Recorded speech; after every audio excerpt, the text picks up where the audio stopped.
श्रीनन्दनन्दनं वन्दे राधिका चरणद्वयम् गोपीजनसमायुक्तं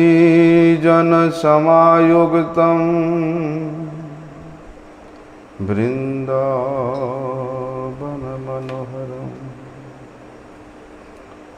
गुरवे गौरचन्द्राय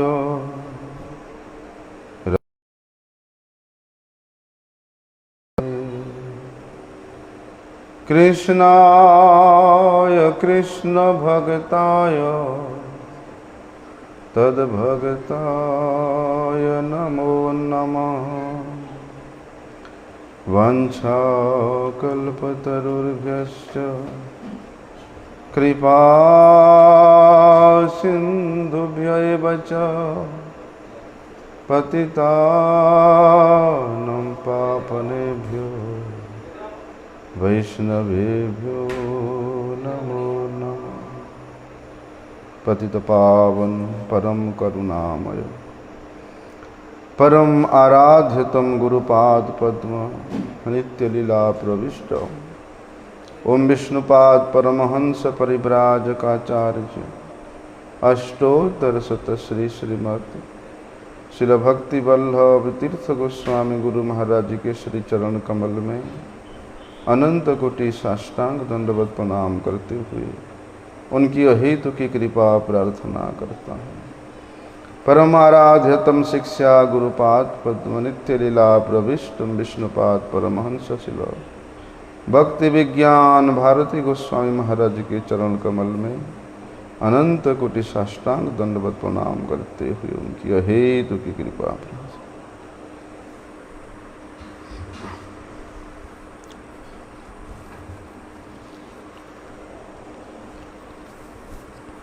आज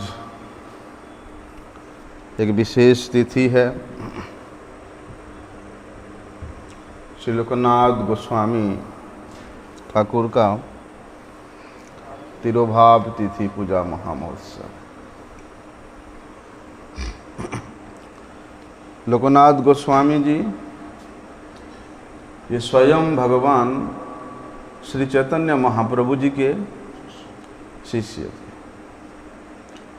और उनके ये परम प्रिय पार्षद थे।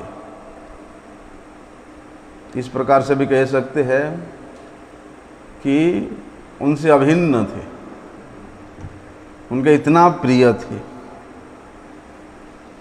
इनका आविर्भाव जशोहर जिला के तालखंडी ग्राम में, जो कि अभी पूर्व बांग्ला में हो गया, बाद में पहले वो बंगाल में, पश्चिम बंग में ही था। तो उनके जो पूर्वज हुए ये वहाँ जशोहर जिले के कांचनापड़ा गांव में रहते थे। वहाँ से बाद में फिर वो लोग तालखड़ी गांव में आ गए थे। लोकनाथ गोस्वामी जी के तिरोभाव तिथि पूजा महामहोत्सव के उपलक्ष्य में हमारे परम आराध्य गुरुदेव नित्यलीला प्रविष्ट विष्णुपाद परमहंस शिल भक्ति विज्ञान भक्ति वल्लभ तीर्थ गोस्वामी महाराज जी ने जो उनके महिमा का गुणगान किया था, हम लोग श्री गुरुदेव की कृपा से उनके पदांकानुसरण करते हुए उनकी ही कीर्तन को अनुकीर्तन के माध्यम से हम लोग स्मरण करेंगे। श्रीमन महाप्रभु जी ने 24 साल के उम्र में संन्यास ले लिया था। तब लोकनाथ गोस्वामी प्रभु अग्रहायण मास में श्रीमन महाप्रभु जी का दर्शन करने के लिए वहाँ पर आए थे। लेकिन लोकनाथ गोस्वामी जी को देख के श्रीमन महाप्रभु जी कहते हैं कि जितना जल्दी हो सके तुम वृंदावन चले जाओ। क्यों? क्योंकि मैं अब बहुत जल्दी संन्यास लेने वाला हूँ। मैं जानता हूँ मेरे संन्यास लेने के बाद तुमको कितना कष्ट होगा। तुम वो दृश्य देख नहीं पाओगे, सहन नहीं कर पाओगे। उससे अच्छा है कि तुम पहले ही वृंदावन चले जाओ। देखो, हम लोग इस बात को अनुभव नहीं करते हैं कि स्वयं भगवान नंदनंदन श्री कृष्ण ही अपने उस माधुर्य का आस्वादन करने के लिए वृषभानुनंदिनी श्रीमती राधा रानी जी के भाव और उनके कांति को लेकर के वे स्वयं गौरांग महाप्रभु के रूप में नव। लोकनाथ गोस्वामी ने जब सुना कि श्रीमन महाप्रभु जी संन्यास लेंगे, उन्होंने बहुत रोए, बहुत क्रंदन किया। श्रीमन महाप्रभु जी का जो सुंदर घुंघराले केश था, उस केस के प्रति तो सैकड़ों भक्त मोहित थे। महाप्रभु जी संन्यास लेकर के केस सिर मुड़ा करके वो इतना सुंदर घुंघराली केस को त्याग देंगे, वो चिंता करके कुछ लोगों ने बेहोश हो जाते थे,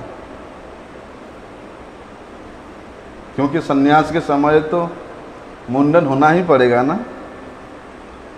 और महाप्रभु में जिन लोगों ने विशेष रूप से अत्यधिक प्रीति रखते थे, प्रेम भाव रखते थे, वे श्रीमन महाप्रभु जी के वो संन्यास रूप को, वे सिर मुड़ाए हुए रूप को वो लोग नहीं देख सकते थे। वहाँ संबंध इतना गहरा था, जहाँ संबंध नहीं है वहाँ कोई बात नहीं।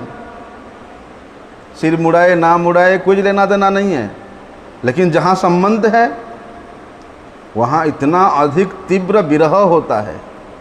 और वास्तव में लोकनाथ गोस्वामी जी ने श्रीमन महाप्रभु जी के साथ ऐसा संबंध स्थापित किया था, उनसे तो वो दृश्य दिखाई नहीं जा सकता था। और विशेष रूप से लोकनाथ गोस्वामी जी का श्रीमन महाप्रभु जी के प्रति विरह का भाव अत्यधिक था। हमारे गुरुजी एक प्रसंग सुनाते थे। एक बार कलकत्ता मठ में एक व्यक्ति गुरुजी से मिलने आया, अर्थात हमारे गुरुजी के उनके गुरुजी से, हमारे परम गुरुजी से एक व्यक्ति मिलने आया। और जो व्यक्ति परम गुरुजी से मिलने आया, वे उनमें बड़े श्रद्धा रखता था, बड़े श्रद्धा रखता था। और उस दिन वे कुछ प्रश्न लेकर के आया था। प्रश्न ये था, वो व्यक्ति बोलता है कि स्वामी जी, मैं आज से कम 25 साल पहले वृंदावन में गया था, है? और उस समय वृंदावन इतना अच्छा था, इतना अच्छा था, स्वर्ग जैसा लगता था। लेकिन अब तो वृंदावन गंदा हो गया। अब 25 साल के बाद मैं गया वृंदावन, देखा वहाँ का व्यवस्था गंदा हो गया। गुरुजी सोचे, परम गुरुजी सोचे, वृंदावन गंदा हो गया, ये कैसे बात बोल रहा है? वृंदावन कभी गंदा हो सकता है? वो व्यक्ति बोला, हाँ, 25 साल पहले वृंदावन में जो दूध मिलता था, जो रबड़ी मिलता था, जो लस्सी मिलता था, आजकल वैसे ओरिजिनल मिलता नहीं है। अरे महाराज, वहाँ के बिहारी मंदिर के गली में ऐसा लस्सी पीता था कि बार बार पीने को मन करता था। लेकिन अब इतना साल बाद गया, सब गंदा हो गया। अब की बार मैंने रबड़ी खरीदा, रबड़ी खाया, उसमें तो वो लोग पता नहीं क्या मिलाते हैं, पेचिस मिलाते हैं, जिसको ब्लड डायसेंटरी कहते हैं, वो मिला करके उसको गाढ़ा कर लेते हैं। खा लिया खरीद करके, मेरा तबीयत तो इतना खराब हो गया कि मुझे मथुरा में अस्पताल में भर्ती करना पड़ा। किसी प्रकार से मैं बच के आ गया। तो देखिए, पहले का वृंदावन कितना अच्छा था, अब तो ये सब गंदा हो गया। पहले जैसा वृंदावन नहीं रहा, गंदा हो गया। गुरुजी कहते हैं, परम गुरुजी, वृंदावन ये भारत का अंश नहीं है। वृंदावन ना ये उत्तर प्रदेश का अंश है, हैं? यहाँ किसी प्रकार के कोई विकार ही नहीं है। यहाँ प्रत्येक वस्तु चिन्मय है। और विशेष रूप से ये वृंदावन साक्षात भगवान नंदन नंदन श्री कृष्ण के ये लीला भूमि है, चिन्मय भूमि है। भगवान जिस प्रकार से चिन्मय है, उनका ये निवास स्थान भी उस प्रकार परम चिन्मय है। वृंदावन तो साक्षात अवतरित हुआ है यहाँ पर। ये इस जगत का, इस पृथ्वी का हिस्सा नहीं है। जब कोई शरीर से शारीरिक अभिमान लेकर के अपने प्राकृत मन बुद्धि के द्वारा इस वृंदावन का दर्शन करना चाहेगा, उसको कभी भी इस वृंदावन के वास्तविक स्वरूप का दर्शन तो अनुभव भी नहीं हो सकता है। सोचे कि हम इंद्रियों के द्वारा वृंदावन धाम को समझ लेंगे, तो परम गुरु जी कहते हैं वो व्यक्ति महामूर्ख है। वो इस जगत के दूसरे दूसरे स्थानों से वृंदावन का तुलना करेगा, हैं?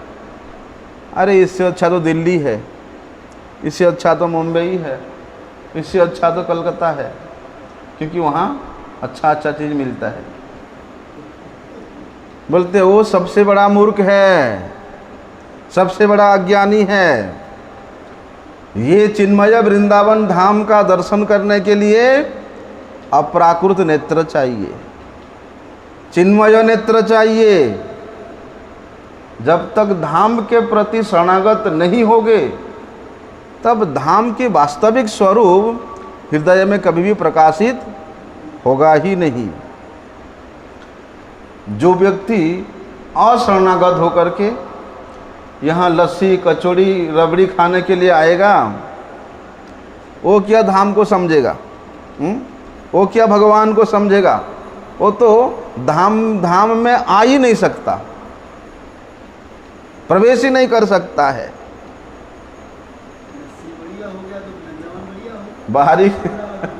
बाहरी रूप से बाह्य रूप से कोई भले ही यहाँ आ जाए और यहाँ आकर के अच्छा लस्सी छाछ रबड़ी फबड़ी खा के चले जाए, लेकिन वास्तविक रूप से उसका इस वृंदावन में प्रवेश नहीं होता है।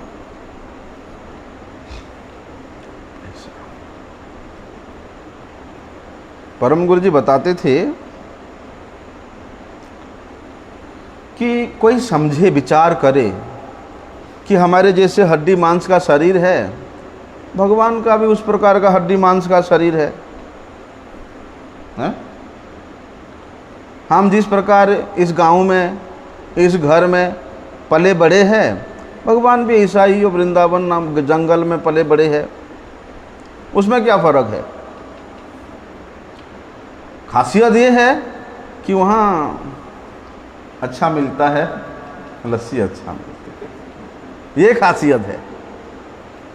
बोलते इस प्रकार भोग बुद्धि लेकर के जो व्यक्ति यहाँ वृंदावन में बांके बिहारी दर्शन करने के लिए आता है, वो तो यहाँ अपराध करके जाता है, अपराध करके जाता है। भगवान भावग्राह्य वस्तु है। ऐसे नहीं कि भगवान एक को कृपा करते और एक को कृपा नहीं करते। भगवान सबके लिए समान है। परम गुरु जी कहते थे कि हमारे गुरुवर कहते थे कि जो लोग धाम के प्रति भोग्य बुद्धि लेकर के जाते हैं, धाम के प्रति विद्वेष भाव लेकर के जाते हैं, उन लोगों का देखो क्या होता है। विद्वेष भाव लेकर के जाने से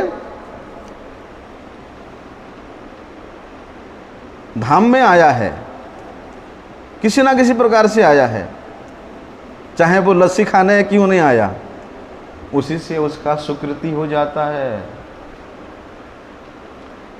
विद्वेष भाव लेकर के आया, भोग्य बुद्धि लेकर के आया, लेकिन आया कहाँ? धाम में आया। और धाम में आने से तो कितने सारी कार्य सिद्धि हो जाती है, हैं? एक तो पहले स्टेशन से उतरते ही राधा जी का नाम सुनाई देता है, राधे राधे राधे राधे, वृंदावन चलो वृंदावन, 10 रुपया 10 रुपया, राधे राधे। उसके बाद संतों का दर्शन हो जाता है, क्योंकि वृंदावन के गली गली में संत। हाँ, उसके बाद संतों के सेवित विग्रह है, उनका दर्शन हो जाता है। चलो किसी प्रकार से संतों का भागवत कथा चल रहे, बैठ जाते, 10 मिनट क्या है, वो भी श्रवण करने को मिल जाता है। अरे भागवत कथा सुनने को बैठे हैं, वो थोड़ी देर बैठ जाते, प्रसाद मिल जाएगा, यहाँ खा के चले जाएंगे, प्रसाद भी मिल जाता है। तो देखो धाम में आने से कितना कार्य सिद्धि हो जाता है। भले भी वे दूसरे कुछ भाव से आया है, लेकिन उसका भी सुकृति हो जाता है। जो लोग यहाँ कामना लेकर के आते हैं, उनका पुण्य हो जाता है, और जो लोग निष्काम भाव लेकर के धाम में आते हैं, उनका धाम के साथ संबंध हो जाता है। और संबंध के द्वारा ही, संबंध के माध्यम से ही सेवा भाव होता है, और सेवा भाव ही उस व्यक्ति को प्रेम प्रदान कर सकता है। सभी जाते हैं, किंतु जाने का भाव अलग अलग है, अलग अलग भाव लेकर के जाते हैं, लेकिन खाली नहीं लौटते। उनको अलग उसी के भाव के अनुसार फल की प्राप्ति भी होता है। तो गुरु जी कहते हैं वहाँ पर कि लोकनाथ गोस्वामी जी का पिताश्री, जिनका नाम था पद्मनाभ चक्रवर्ती, और माताजी का नाम था सीता देवी, इनके भाई थे जिनका नाम था प्रगल्भ भट्टाचार्य। अरे चक्रवर्ती का बेटा भट्टाचार्य कैसे हो गया है? नहीं, जो शास्त्रीय ज्ञान में विद्वान है उनको बंगाल में भट्टाचार्य कहते हैं। हाँ, शास्त्रीय ज्ञान में जो विद्वान है उनको विशेष रूप से बंगाल में भट्टाचार्य कहते थे। उसके लिए भट्टाचार्य शब्द का प्रयोग करते हैं। चक्रवर्ती ब्राह्मण थे, लेकिन कहते हैं चक्रवर्ती तो सम्राट के लिए भी प्रयोग होता है? जो सम्राट होता है उनके लिए भी चक्रवर्ती शब्द प्रयोग होता है। अलग अलग भाव है। अभी लोकनाथ ये गोस्वामी हुए, पिता थे चक्रवर्ती, भाई हुए भट्टाचार्य, और ये हुए लोकनाथ जी गोस्वामी हुए। अलग अलग है। गोस्वामी का अर्थ गो का मतलब होता है इंद्रिय स्वामी, जो पति है, जो इंद्रियों को के स्वामी है, वे गोस्वामी है। इंद्रियों के दास नहीं है, ये इंद्रियों के गुलाम नहीं है, इंद्रिय इनके गुलाम है। ये इंद्रियों को जहाँ लगाना चाहेंगे वो इंद्रियां वहाँ लगेंगे। लेकिन साधारण रूप से हम लोग इंद्रियों के पीछे भागते रहते हैं। इंद्रिय जो हम लोगों को अच्छा लगेगा बोलेगा, हम उधर भागेंगे। लेकिन गोस्वामी वे इंद्रिय को कंट्रोल करके, उसके ऊपर अपना आधिपत्य विस्तार करके उसको कहाँ लगाते हैं? भगवान ऋषिकेश के सेवा में। ऋषिकेश सेवनम, वहाँ लगाते हैं। तो भैया लोकनाथ गोस्वामी जी का श्रीमन महाप्रभु जी के बिना इतना तीव्र वैराग्य, वो तो हमेशा क्रंदन करे, रोने लगे। तो महाप्रभु जी ने उनको समझाया क्या कि मैं इस नवद्वीप में यहाँ मैं और अधिक दिन नहीं रहूँगा, इसलिए अच्छा है कि तुम वृंदावन चले जाओ, तुमको वृंदावन जाना पड़ेगा। लेकिन महाप्रभु को छोड़ करके वृंदावन जाना, जब वे इसको सोचते हैं, चिंतन करते हैं, तो उनका हृदय से क्रंदन आता है, विरह आता है कि महाप्रभु को छोड़ के मैं कैसे जा सकता हूँ, मैं कैसे वृंदावन में रह सकता हूँ। तब श्रीमान महाप्रभु जी उनके सिर पे हाथ फेरते हुए उनको सांत्वना देते हैं। क्या कि देखो, जहाँ पर संबंध है, जहाँ संबंध है, जहाँ जितना प्रगाढ़ संबंध है, वहाँ इष्ट के प्रति, आराध्य के प्रति उतना अधिक विरह होता है। और सबसे अधिक विरह कहाँ होता है? श्रीमती राधा रानी का होता है कृष्ण के लिए।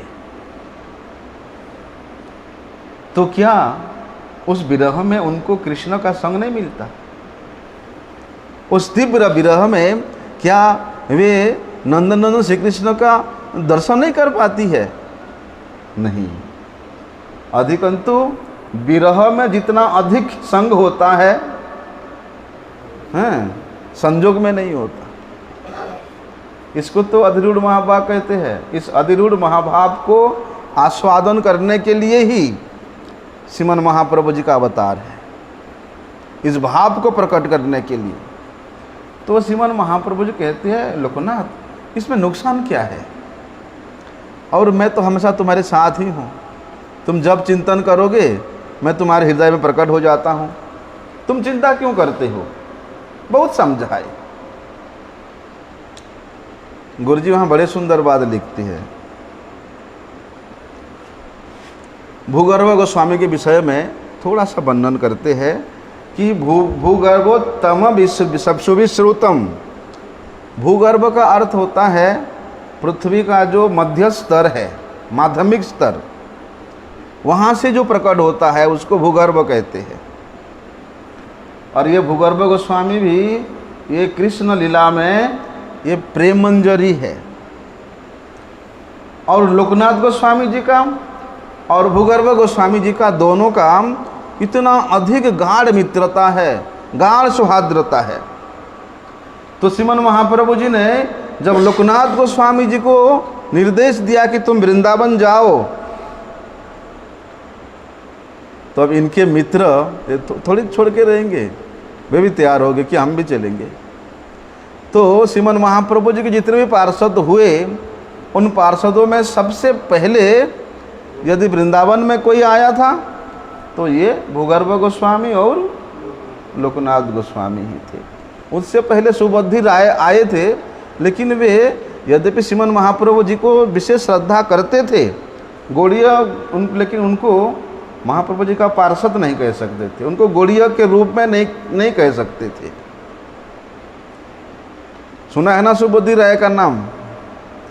जब महाप्रभु जी प्रकट हुए तो बांग्लादेश में वहाँ मुसलमान शासन था, राजा हुसैन साहब वहाँ का राजा था। प्रधानमंत्री कौन थे? सनातन गोस्वामी थे। अर्थ मंत्री थे रूप गोस्वामी जी, और मालदह इनका राजधानी था। तो रूप और सनातन गोस्वामी कहाँ रहते थे उस समय? रामकेली गांव में रहते थे। तो रूप गोस्वामी सनातन गोस्वामी बड़े भाई हैं, लेकिन वे रूप गोस्वामी जी के अनुगत्य में वृंदावन में रहे। बाहर विचार से देखे तो रूप गोस्वामी सनातन गोस्वामी जी की आयु से छोटे थे। सनातन रूप नहीं बोलते, क्या बोलते? रूप सनातन पदे रहु मुरास। आयु में यद्यपि वे बड़े थे, बड़े आचार्य भी थे। देखो अद्वैत आचार्य प्रभु श्रीमन महाप्रभु जी से कितने बड़े थे। अद्वैत आचार्य महाप्रभु जी से कितने बड़े थे, लेकिन श्रीमन महाप्रभु जी को ही अपना इष्ट मानते थे, अपना सर्वस्व मानते थे। नित्यानंद प्रभु महाप्रभु जी से 12 साल बड़े हैं, बड़े भाई, वो स्वयं बलदेव है, फिर भी श्रीमन महाप्रभु जी को ही अपना सर्वस्व मानते थे। हरिदास ठाकुर जी का ले लो, हरिदास ठाकुर जी सब कितने बड़े थे, किंतु लीला का अंतर है। सभी महाप्रभु जी को ही अपना इष्ट देव मानते थे। बाह्य दृष्टि से इस प्रकार दर्शन करते हैं, लेकिन भक्त लोग अपने भाव के अनुसार, अपनी सेवा के तारतम्य के अनुसार वे उस प्रकार के रूप का, उस प्रकार के रस का आस्वादन करते हैं। इसलिए भगवान इन सब को पहले अपने गुरु रूप में प्रकट कर देते हैं कि तुम लोग पहले जाओ, प्रकट हो जाओ।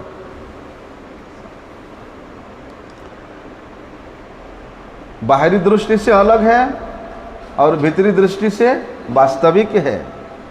रूप गोस्वामी भीतरी दृष्टि से कौन है? रूप मंजरी जी है। सनातन गोस्वामी रति मंजरी है।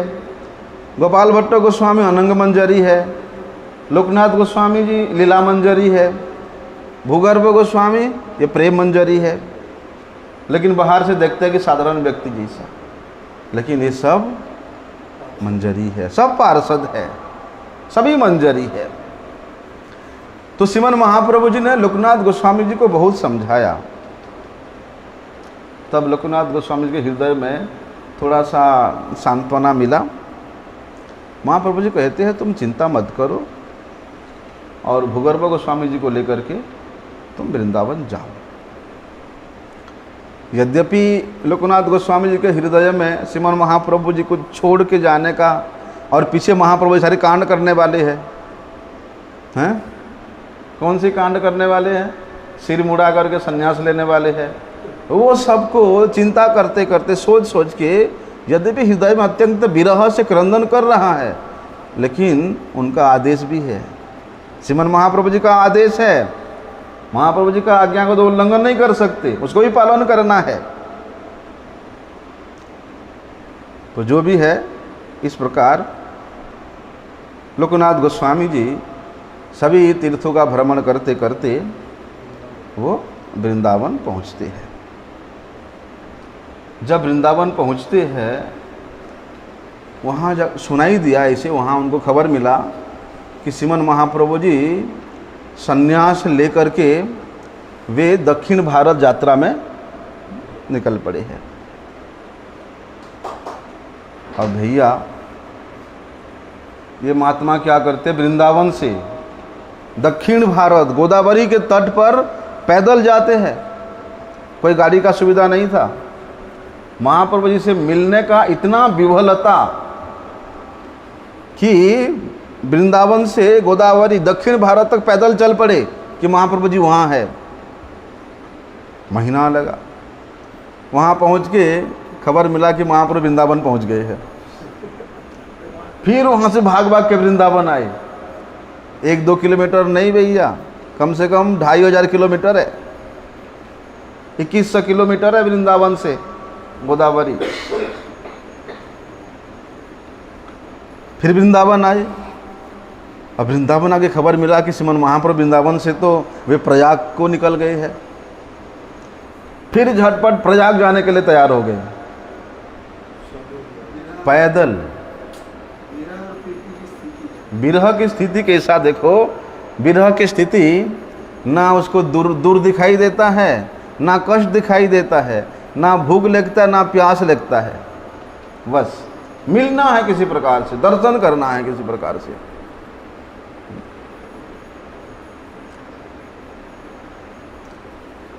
तो जो भी है, श्रीमन महाप्रभु जी प्रकट हुए उनके हृदय में, स्वप्न में प्रकट हुए और कहते हैं लोकनाथ तुम क्या कर रहे हो, इधर उधर घूमते रहोगे, मैं इसके लिए तुमको वृंदावन में भेजा है? और मैं जहाँ जाऊँगा वहाँ तुमको जाना जरूरी भी है क्या? ऐसे जरूरी नहीं है। तुम एक स्थान में वृंदावन में रहो और वहीं पर ही तो मैं हमेशा तुम्हारे हृदय में प्रकट हूँगा, आविर्भाव हूँगा ही। इसलिए चिंता क्यों करते हो, तुम तो सब कुछ जानते हो, चिंता मत करो।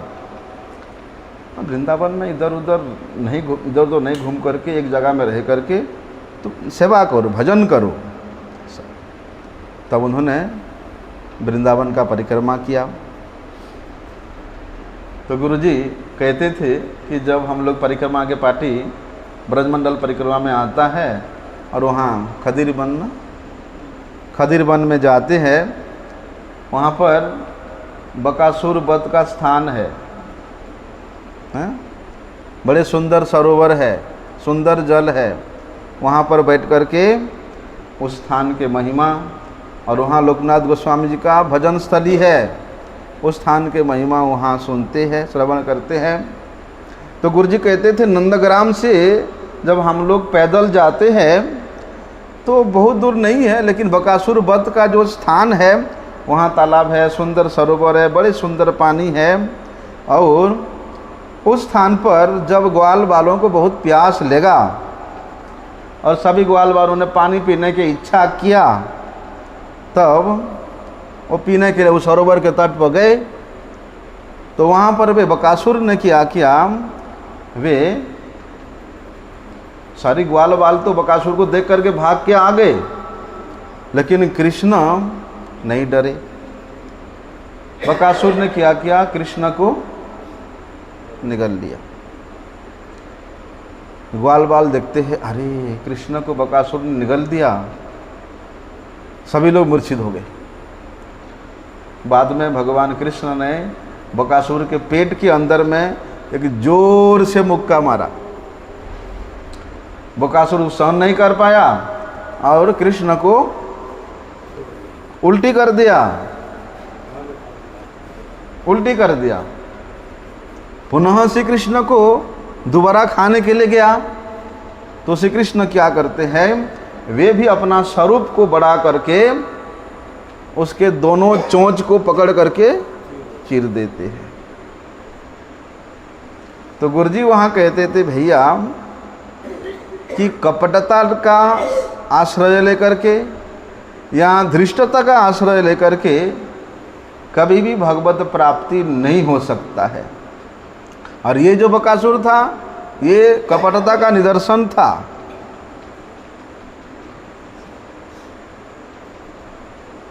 तो वहाँ गुरुजी कहते हैं, देखिए ब्रजवासी लोग लोकनाथ गोस्वामी जी को बड़े श्रद्धा करते थे, लेकिन लोकनाथ गोस्वामी क्या करते थे,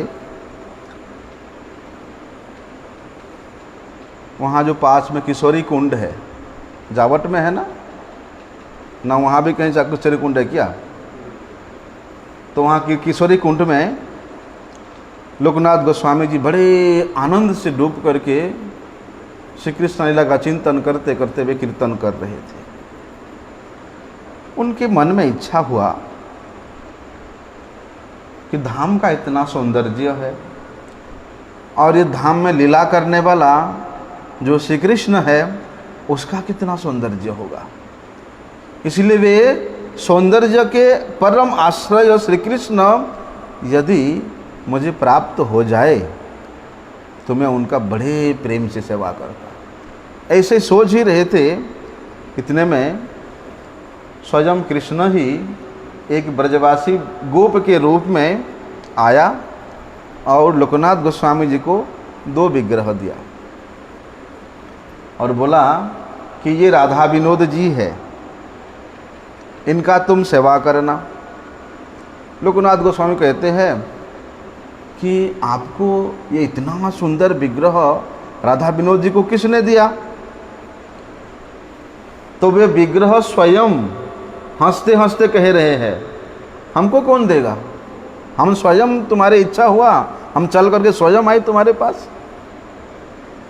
विग्रह हंस हंस के कह रहे हैं, अरे हमें कौन दे सकता है?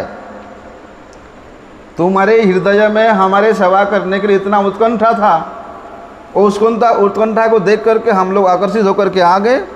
अब अपने पास रखो, अब ज़्यादा बातचीत मत करो, बड़े भूख लगी है, जल्दी कुछ खिलाओ। ठाकुर जी को बड़ी भूख लगता है। जब भी कोई प्रेमिक भक्त मिल जाते ना, बस पहले उसे खाना ही मांगेंगे, हैं? सनातन गोस्वामी जी को बोलते हैं, हाँ अरे बाबा ये रोज रोज ये कच्चे आटे का गोला खिलाओगे, थोड़ा सा उसको पानी में, थोड़ा सा उसको आग में थोड़ा सेंक दो। ठीक है, सेंक के दे दिया। 2-4 दिन सूखी सिकी हुई गोला गोला बाटी खाया। ठाकुर जी कहते हैं बाबा ये तो गले से उतरता नहीं, थोड़ा सा इसमें नमक मिला दो तो अच्छा होता।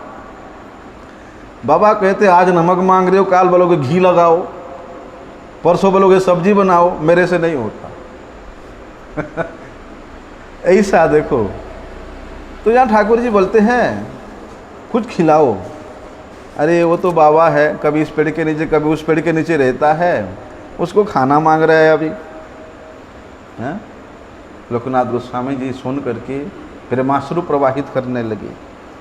लेकिन ब्रजवासियों का लोकनाथ गोस्वामी जी के प्रति इतना श्रद्धा था, इतना प्रेम भाव था कि जैसे ही खबर मिला कि ठाकुर जी प्रकट हुए हैं, ब्रजवासी लोगों का लाइन लग गया महाराज। कोई सब्जी लेके आ रहा है, कोई रोटी लेके आ रहा है, कोई दूध लेकर के आ रहा है, हैं? बस तो वहीं पर फिर लोकनाथ गोस्वामी जी ने क्या किया, ठाकुर जी को भोग लगाया। कहाँ भोग लगाया? बिल्डिंग में, किसी मंदिर में, उस पेड़ के नीचे, उस पेड़ के नीचे भोग लगाया। खिलाने के बाद उनको सजन कराया। कैसे सजन कराया? देखो, पत्ते का बिस्तर बनाया, पत्ते का तकिया बनाया और पत्तों के ऊपर ठाकुर जी को लेटाया और पत्ते का फिर उनको हवा करने लगा। हवा दे रहे पत्ते से ऐसे ऐसे। और ये सेवा करके लोकनाथ गोस्वामी जी बड़े आनंद की अनुभूति हो रहे, बड़े आनंद पा रहे हैं। तो गुरु जी कहते हैं देखो, गुरु जी अपने बात बोलते हैं, मैं तो शरीर का चिंता करता हूँ, शरीर को कैसे सुख होगा। हैं? पंखा के नीचे बैठ के खाने से भी लगता है अरे एसी में बैठ के खाने से अच्छा लगता है। हाँ? कूलर के नीचे सोने पर लगता है कि नहीं एसी होने से और अच्छा होता। अपने के लिए चिंता, घर के लिए चिंता है, लेकिन यहाँ पर लोकनाथ गोस्वामी जी का कोई चिंता नहीं, कोई आश्रय नहीं। झड़ होगा, बारिश होगा, गर्मी होगा, ठंडी होगा, कोई चिंता नहीं।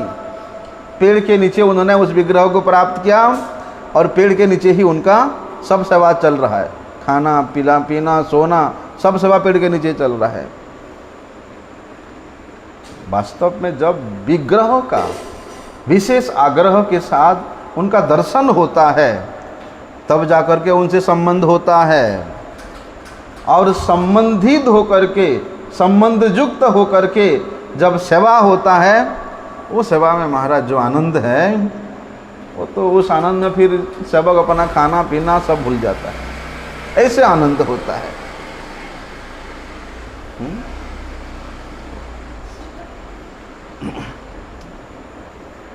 ब्रजवासियों ने क्या हुआ, जब इंद्र ने यहाँ वर्षा किया था,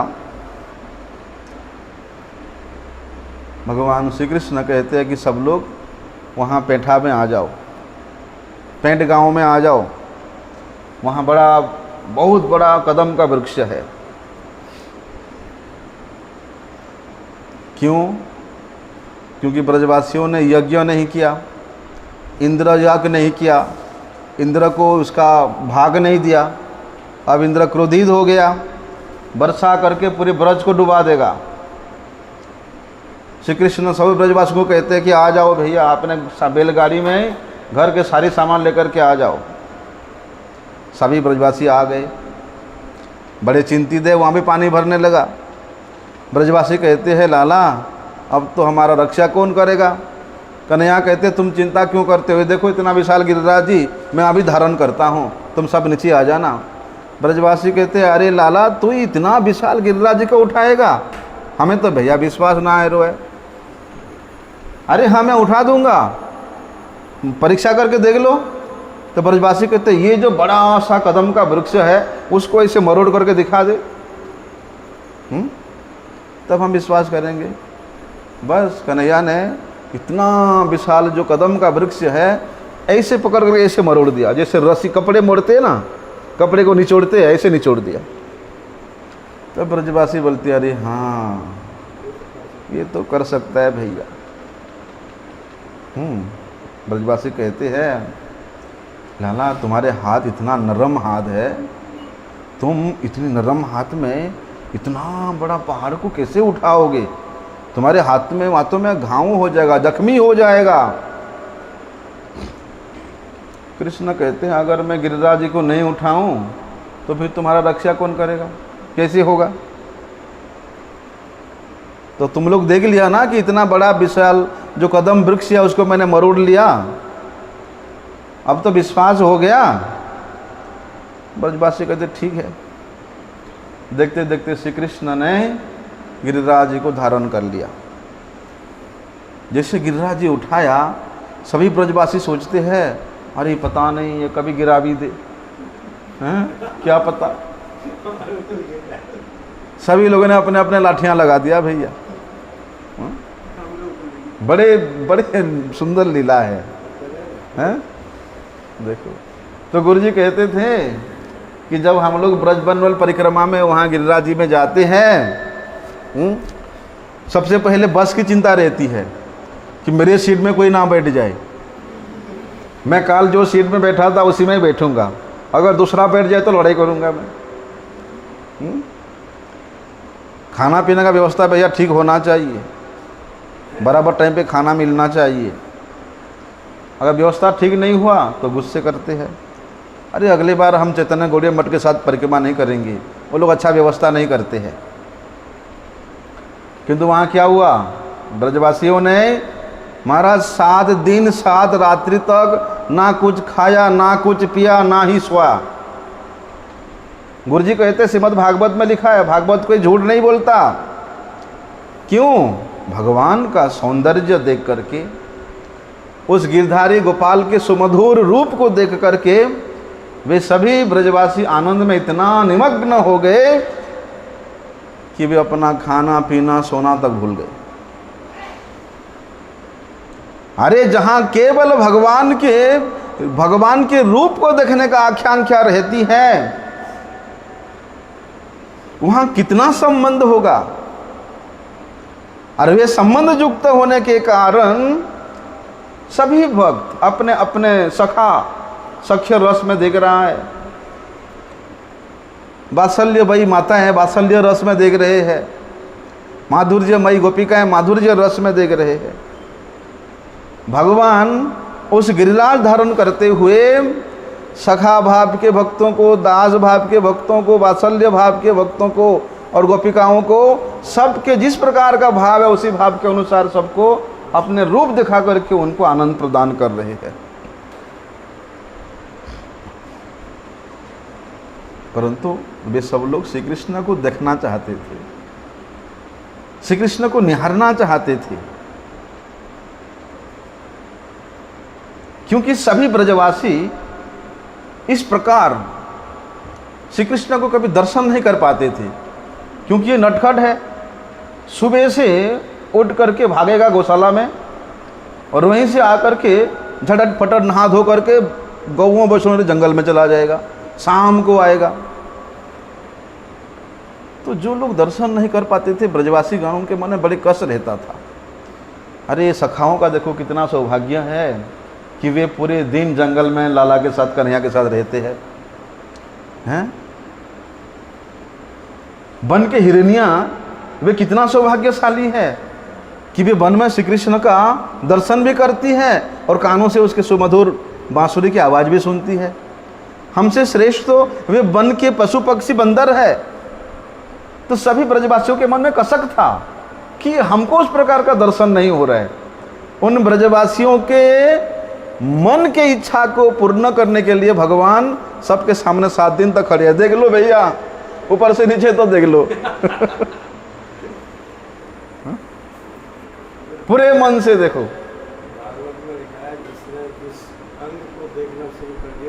बस जो भगवान के जिस अंग को निहारा उसका दृष्टि महाराज 7 दिन 7 रात तक वहीं पर ही टिक गया।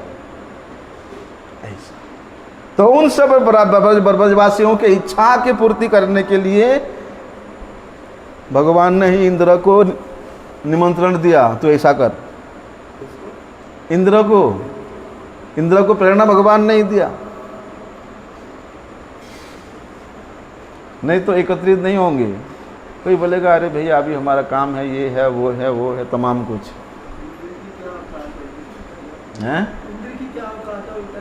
उसका क्या औकात है कि वो ये बरस में आके बारिश करे। भगवान का भी प्रेरणा था। देखो तो गोवर्धन धारण करके इतना सुंदर रूप प्रकट किया भगवान, इतना सुंदर रूप कि ब्रजवासियों ने उस सौंदर्य को देख करके सब कुछ भूल गए। 7 दिन बिना खाए पिए सोए। कोई मरा, किसी को भूख लगा, कोई बीमार पड़ा? नहीं पड़ा। गुरु जी कहते हम लोग मूर्ति की सेवा करते हैं। अभी तो भैया मंदिर भी बना हुआ है और बहुत सी जगह भी है, मंदिर में कूलर एसी सब व्यवस्था है, पुजारी के रहने के लिए भी रूम है, सब सुविधाएं हैं। फिर भी कहते कि हम भैया पूजा नहीं करेंगे, क्योंकि पूजा करने से पुजारी बंध जाता है और कहीं निकल नहीं पाता है। हम थोड़ी बाबा जी बने हैं बंधने के लिए, हम तो इधर उधर घूमेंगे, कभी इस मठ में, कभी उस मठ में, कभी वहाँ कभी वहाँ। अरे हम घूमने के लिए बाबा जी बने हैं, थोड़ी हम पूजा करने के लिए बाबा जी बने हैं। पूजा करेंगे तो बंध जाएंगे। कौन इतना परिश्रम करेगा? सुबह 3 बजे से उठो, 4 बजे से उठो, हैं, स्नान सब कुछ कर करके एकदम परिष्कार कपड़ा पहन करके जाओ। इतना सुबह कौन कर सकता है? टाइम टाइम में भोग लगाओ, टाइम टाइम में आरती करो।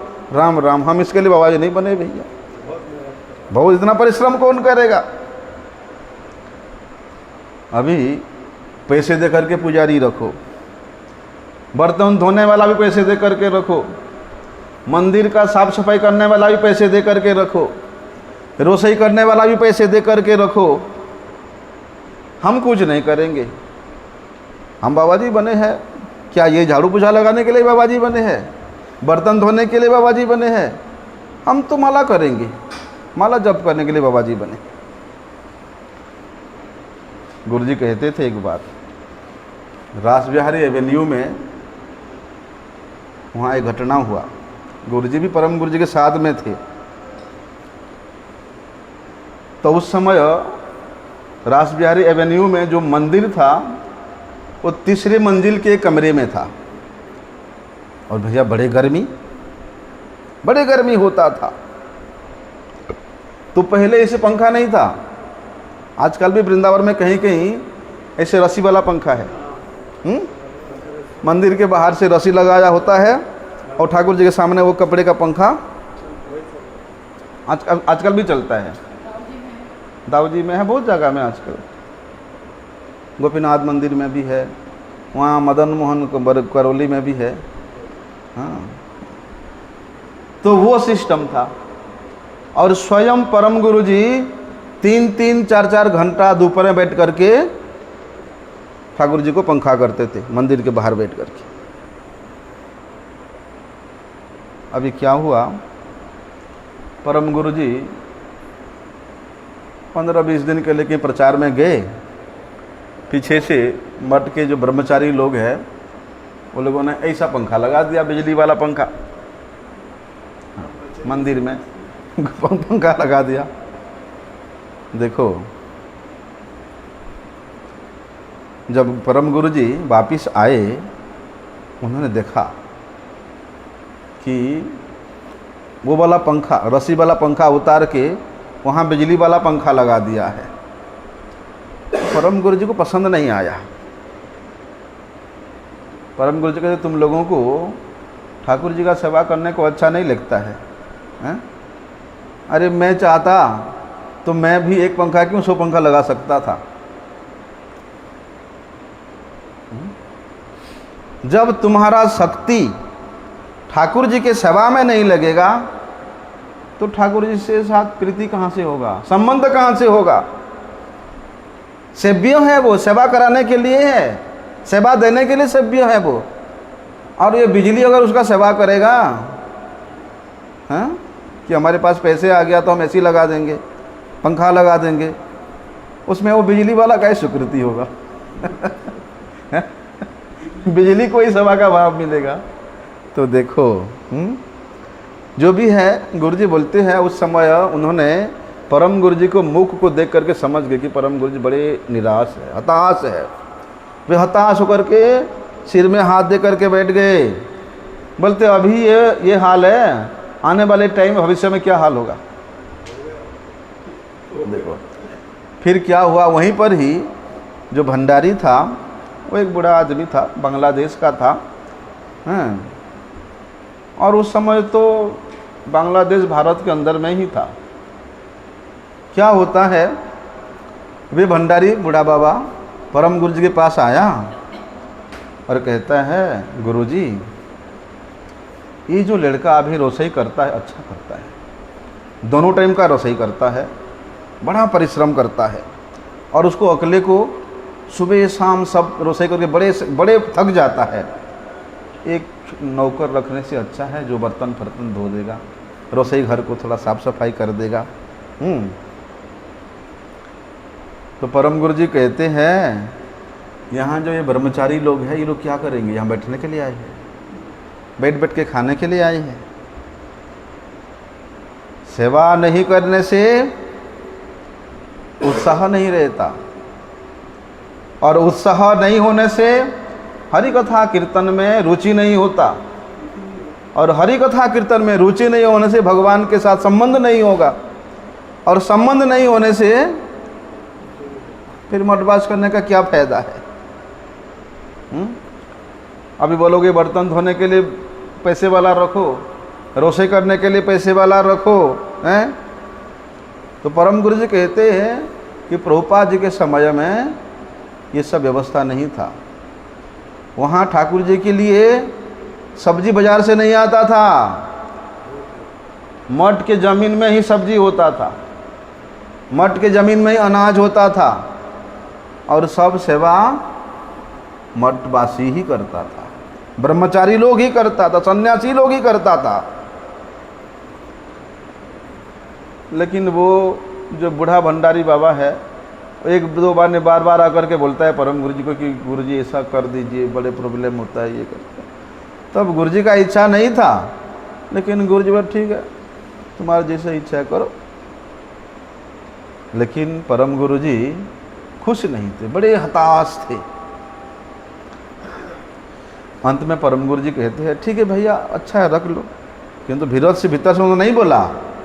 कहते हैं कि अब ऐसा समय आ रहा है, ऐसा युग आ रहा है, ये ठीक नहीं है, सेवा का महत्व नहीं समझा।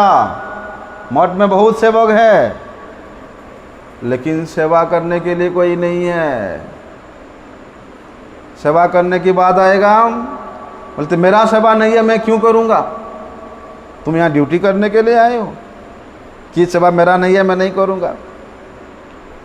राधा रानी सोचती है कि ठाकुर जी का जितना भी सेवा है सब सेवा मेरी सेवा है, लेकिन इसमें कोई थोड़ा सा हेल्प कर दे तो उसके प्रति मैं कृतज्ञता हूँ। तो मठ के सारी सेवक, सारी ब्रह्मचारी, सन्यासी यही भाव रहना चाहिए कि मठ का जितना भी सेवा है सब मेरा सेवा है, सब सेवा के लिए मैं उद्यत हूँ। दूसरा कोई ब्रह्मचारी उसमें हेल्प कर दे तो कृतज्ञता है। लोकनाथ गोस्वामी का कोई सेवक नहीं था, वे स्वयं सब कुछ करते थे। जिस प्रकार बच्चे के ऊपर माताजी का प्रेम होता है, माताजी कितना कष्ट उठाती है। परम गुरु जी, हमारे गुरु जी एक बात बताते थे कि जब हम बच्चा था तब हमारे माताजी का तबीयत बहुत ख़राब था, बहुत ख़राब था। वो बिस्तर से उठने के समर्थ में नहीं थी, हैं? लेकिन क्या करें, हम मैले कपड़े पहन के घूम रहा है, हम मैला कपड़ा पहन के घूम रहा है, वो माताजी से देखा नहीं गया। ऐसे अस्वस्थ अवस्था में भी माताजी बिस्तरा से उठ करके हमारा कपड़ा चेंज किया और साबुन से उसको धोआ। बीमार पड़ी है फिर भी कर रही है, क्यों? संबंध है। हम लोग तो भैया थोड़ा सा थोड़ा सा जुकाम भी हो गया ना तो 7 दिन तक कोई सेवा भी नहीं करेंगे, सोते रहेंगे। अरे अभी जुकाम है, अभी नहीं कर सकता, और किसी को बोलो। है? तो देखो, ये जो सेवा है ये संपत्ति है, सेवा संपत्ति है। वृंदावन में राधा विनोद जी का सेवा संपत्ति, राधा माधव सेवा संपत्ति, राधा रमन सेवा संपत्ति, राधा श्याम सुंदर सेवा संपत्ति, इस प्रकार सेवा को संपत्ति के रूप में, धन के रूप में वर्णन है। ये सेवा ही हमारा धन है, ये सेवा ही हमारा संपत्ति है। तो लोकनाथ गोस्वामी राधा विनोद जी को कहाँ रखेंगे? रखने के लिए कोई स्थान नहीं है। तब उन्होंने क्या किया, एक झोला बनाया। झूला, झूला मतलब बैग। थोड़ा सा रुक जाओ। और ठाकुर जी को झोला में रखा, जहाँ जाते झोला में टांग के जाते, और ठाकुर जी को वही अच्छा लग रहा है। ठाकुर जी के झोला में बैठ के घूम रहे, वही उनको अच्छा लग रहा है, बड़े प्रसन्न है भगवान। अरे भगवान तो प्रेम से वशीभूत होते हैं, बड़े बड़े ऊंचे ऊंचे बिल्डिंग मंदिर से नहीं, छोटे स्वरूप था, छोटे स्वरूप था। हाँ, बस उसको झोले में लेके घूम रहे। देखो, गुरु जी कहते हैं कि भगवान को कोई धोखा नहीं दे सकता है। बहुत बड़ा मंदिर बनाने से, बड़े बड़े विग्रह प्रतिष्ठा करने से और उनका सेवा करने से ही होता है, ऐसी बात नहीं है। कहने के लिए मठ में 1000 सेवक है, किंतु सेवा के टाइम में सब फुस।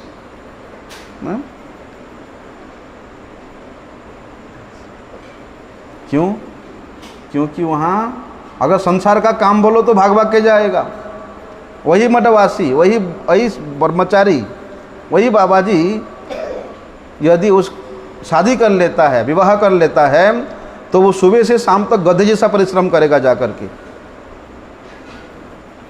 लेकिन मठ मंदिर में ज़्यादा से आधा घंटा, 24 घंटा में से 1 घंटा का सेवा होगा, उसमें भी आनाकानी करेगा। नहीं, हम सेवा करने के लिए नहीं आया, हम खाने सोने के लिए आया है। लेकिन वही अगर बाईचांस शादी कर लेता है, घर में चला जाता है, तो महाराज सुबह से शाम तक गधे जैसा परिश्रम करता है, किसी दुकान में, किसी होटल में, किसी बिजनेस के, कुछ भी करता है। देखो, तो लोकनाथ गोस्वामी जी राधा विनोद जी को झोला में रख करके उनका सेवा करते, जहाँ जाते वहाँ साथ में चलते हैं। वे किसी को मंत्र नहीं देते थे, किसी को शिष्य नहीं बनाते थे। तो गुरुजी कहते हैं आजकल तो भैया थोड़ा सा भजन करने लग गया, या थोड़ा सा शास्त्र का ज्ञान हो गया, या थोड़ा सा प्रतिष्ठा हो गया, तो शिष्य बनाने का कंपटीशन होता है। गुरुजी कहते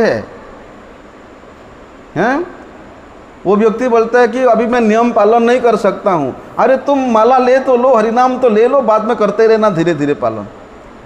आजकल ये है कंपटीशन चल गया शिष्य बनाने का। उनके 1 लाख शिष्य है तो हमारा 2 लाख शिष्य होना चाहिए। लेकिन लोकनाथ गोस्वामी जी ये शिष्य बनाने की प्रथा को घृणा करते थे। वे कहते थे कि मैं शिष्य कभी नहीं करूँगा। प्रतिष्ठा तो छोड़ो, प्रतिष्ठा के गंध से वे डरते थे। कविराज गोस्वामी जी ने उनके बारे में कुछ लिखने का इच्छा किया, लेकिन लोकनाथ गोस्वामी जी ने स्पष्ट मना कर दिया, नहीं, हमारे बारे में कुछ नहीं लिखना। इसलिए कविराज गोस्वामी जी चैतन्य चरितामृत में केवल उनका नाम ही लिखा है। हरिभक्ति विलास के मंगलाचरण में यद्यपि सनातन गोस्वामी जी ने थोड़ा सा उनका नाम लिखा है, लेकिन उन्होंने अपने बारे में लिखने को उनको ही मना कर दिया था। लोकनाथ गोस्वामी जी प्रतिष्ठा को इतना गंदा समझते थे कि भैया कनक कामिनी को परास्त कर सकते हैं, जय कर सकते हैं, लेकिन ये प्रतिष्ठा को इसको छोड़ना, इसको जय करना बड़ा ही कठिन है। इसलिए लोकनाथ गोस्वामी जी प्रतिष्ठा के गंध से ही भय करते थे। वही लोकनाथ गोस्वामी जी हैं, यदि किसी को निर्देश करे, हैं, किसी को उपदेश करे तो उसका कल्याण सुनिश्चित है। उसके मन में किसी प्रकार का कोई भय नहीं रह सकता था। नरोत्तम,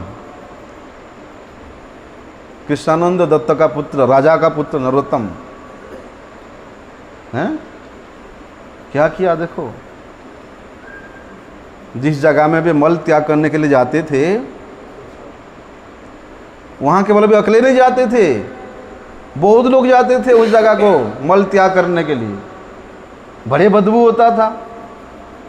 तो राजा का पुत्र नरोत्तम रात को जाकर के उस जगह को झाड़ू लगा करके एकदम साफ करते थे। उनके हाथ धोने के लिए शुद्ध परिष्कार मिट्टी ला करके रखते थे। 2 दिन 3 दिन देखा लोकनाथ गोस्वामी जी, ये कौन इतना गंदा काम करता है। एक दिन रात को छुप गए पेड़ के नीचे में, और जैसे ही नरोत्तम ठाकुर सफाई करने के लिए आए, बोलते कौन है भाई, तुम कौन है, इतना गंदा काम क्यों कर रहे हो।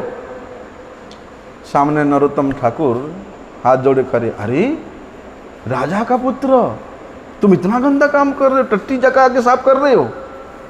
उनके चरणों में गिर पड़े कि प्रभु और कोई उपाय नहीं है, जाओ जमुना में स्नान करके आओ। वो शिक्षा ने उनको मंत्र प्रदान किया। जो भी है, गुरुजी ने तो लोकनाथ गोस्वामी जी के ये चरित्र का चित्रण करते हुए बड़े भावुक हो जाते थे, बड़े भावुक हो जाते थे, और वो तो विस्तार से बोलते थे। जो भी आज लोकनाथ गोस्वामी जी का तिरुभाव तिथि पूजा महामहोत्सव है, उनके पाद पद्मों में कोटि कोटि साष्टांग दंडवंदन करते हुए उनकी अहितों की कृपा प्रार्थना करते हैं। वे परम दयालु है। वे शिष्य नहीं बनाते, किंतु उनके माध्यम से भगवान सबके प्रति कृपा करते हैं। आज उनकी तिरुभाव तिथि पे उनसे यही प्रार्थना करें कि वे जिस प्रकार भगवान की सेवा करके उनको परम प्रसन्न किया, हम भी उसी प्रकार श्री राधा विनोद जी की सेवा में अपने आप को नियोजित कर सकें। वंशा कल्पतरुभ्यश्च कृपा सिंधुभ्यैव च पतितानां पावनेभ्यो वैष्णवेभ्यो नमो नमः।